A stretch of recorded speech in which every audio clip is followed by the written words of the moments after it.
नमस्कार, आप देख रहे हैं 4 PM और मैं हूं अभिषेक मिश्रा। 2024 के लोकसभा चुनाव के नतीजे सामने आते हैं और नतीजों के बाद भारतीय जनता पार्टी, जनता दल यूनाइटेड, लोक जनशक्ति पार्टी, उपेंद्र कुशवाहा, जीतन राम मांझी, इन सब के इस दावे की हवा निकल जाती है कि बिहार में एनडीए 40 की 40 सीटें जीत रहा है। 2019 के लोकसभा चुनाव में 39 सीटें हासिल करने वाला एनडीए 2024 के लोकसभा चुनाव में सिर्फ 30 सीटों पर सिमट जाता है। 10 सीटों का नुकसान एनडीए को होता है और नुकसान पर घमासान राजनीति की रवायत है, परंपरा है। तो इस नुकसान पर भी घमासान शुरू हो गया है, लगातार चल रहा है। एक तरफ भारतीय जनता पार्टी की समीक्षा बैठक में बीजेपी के विस्तारक, बीजेपी के नेता ये कहते हैं कि जेडीयू का वोट बैंक नहीं मिला, जेडीयू का वोट नहीं मिला, जेडीयू का वोट ट्रांसफर नहीं हुआ भारतीय जनता पार्टी को। दूसरी तरफ जेडीयू के एक उम्मीदवार ने, जेडीयू के एक नेता ने भाजपा के खिलाफ, या यूं कहें कि भाजपा के पूर्व विधायक के खिलाफ मोर्चा खोल दिया है। अपनी हार का ठीकरा भारतीय जनता पार्टी के पूर्व विधायक के सर फोड़ा है और सबूत होने का भी दावा किया है। किशनगंज लोकसभा सीट से जेडीयू के उम्मीदवार थे मास्टर मुजाहिद आलम, और मास्टर मुजाहिद आलम ने एक इंटरव्यू के दौरान यह कहा है कि भारतीय जनता पार्टी के पूर्व विधायक सिकंदर सिंह, उन्होंने भ्रम फैलाया। उन्होंने ये कहा कि यहां से एआईएमआईएम जीत रहा है, नोटा को वोट दे दीजिए। उन्होंने इस तरह का भ्रम फैलाया कि मोदी जी 400 सीट जीत ही रहे हैं, तो फिर किसी नए नेता को यहां से क्यों पनपने देना है। तमाम तरह के आरोप लगाए, एक तरह से पूरा मोर्चा ही खोल दिया है। एक इंटरव्यू के दौरान मास्टर मुजाहिद आलम, जो जेडीयू के उम्मीदवार थे किशनगंज लोकसभा सीट से, अपनी हार का ठीकरा उन्होंने जेडीयू के, बीजेपी के पूर्व विधायक पर फोड़ा है और तमाम तरह की बातें उन्होंने कही है, आरोप लगाए हैं। और यही नहीं, उन्होंने यह भी खोला है राज, या यह भी मोर्चा खोला है, यह भी निशाना साधा है कि उनकी पत्नी, बीजेपी के पूर्व विधायक की पत्नी बार बार किशनगंज से चुनाव हार जाती हैं। क्यों हार जाती हैं?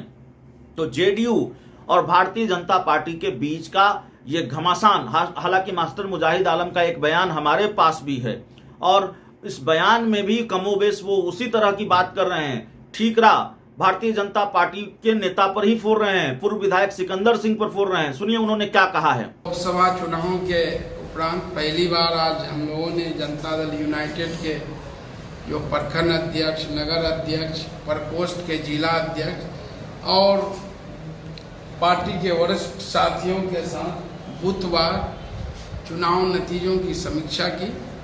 सबसे पहले मैं यहाँ की जनता का आभार व्यक्त करता हूँ, शुक्रिया अदा करता हूँ।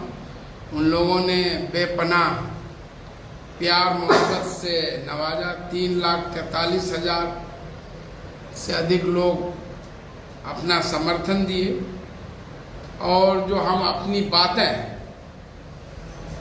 जो हमारा मिशन था, विकास का जो एजेंडा था, सेवा का, खिदमत का, मैं समझता हूँ, हम लोग समझते हैं कि हम अपनी बातों को पूरी तरह से जनता के बीच में नहीं रख पाए। और बुधवार ये करने से ये पता चलता है कि हम लोगों को सभी जाति धर्म के लोगों ने वोट दिया, किन्हीं से कोई शिकायत नहीं है। लेकिन जो इस लोकसभा क्षेत्र के जितने भी बड़े बड़े लोग हैं, माफिया, चाहे भू माफिया हो, एंट्री माफिया हो, गुरु माफिया हो, जो है बालू माफिया हो, और दूसरे लोग और गठबंधन के कुछ साथी, आप सब जग जाहिर है, लोग भीतरघात करने का काम किया। इसके कारण हमारी बात जनता तक सही ढंग से नहीं पहुंच पाई।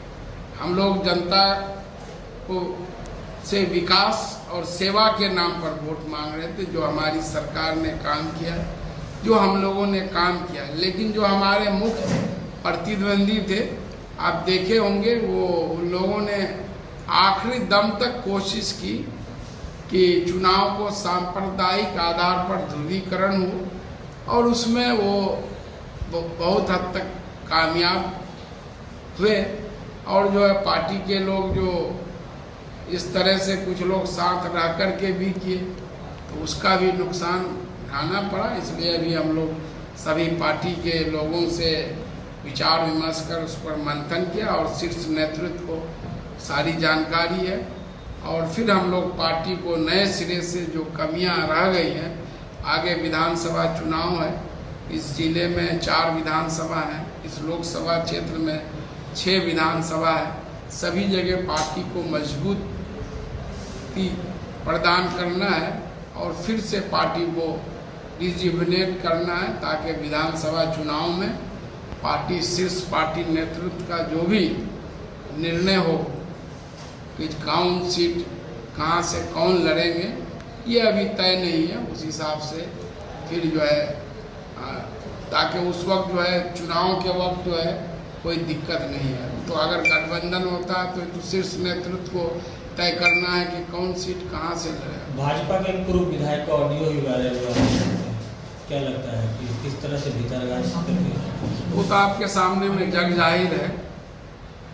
मैं समझ नहीं पा रहा था कि उनकी पत्नी क्यों यहाँ से चुनाव हार जाती है, कभी 200 वोट कभी 164 वोट से।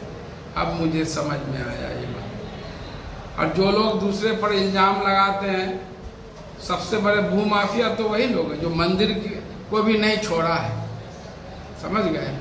हम लोग जो है एक तो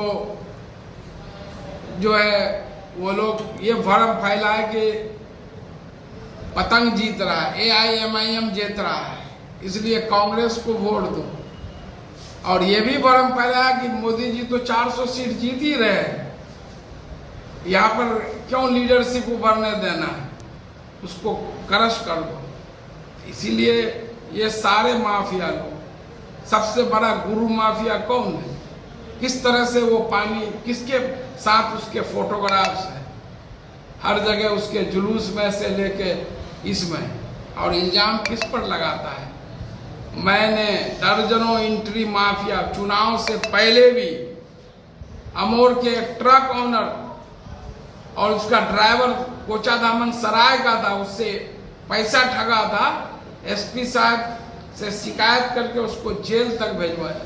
दर्जनों मामला है, लव कुमार सिंह हो चाहे ओझाजी हो, ये ने ट्रक से पैसा वसूलने का मामला है। आपके 100 मामले हैं जो हम लोग जनता की सेवा के लिए, काम के लिए, और इन माफियाओं पर मैंने नकेल कसा था। ऐसा है कि हम चुनाव हार गए हैं, तो हम लोग जो है, नौशाद साहब भी यहाँ बैठे हुए हैं, बुलंद साहब हैं और सारे लोग हैं, कि हम लोग हौसला और पूरी मजबूती से यहाँ की लोगों की सेवा में लगेंगे और इन माफियाओं के खिलाफ प्रशासन से लेकर कार्रवाई करवाएंगे। ये जो माफिया राज चल रहा है और जो है ये फिर जिस तरह से जो सुशासन की सरकार है उसको बदनाम किया जा रहा है।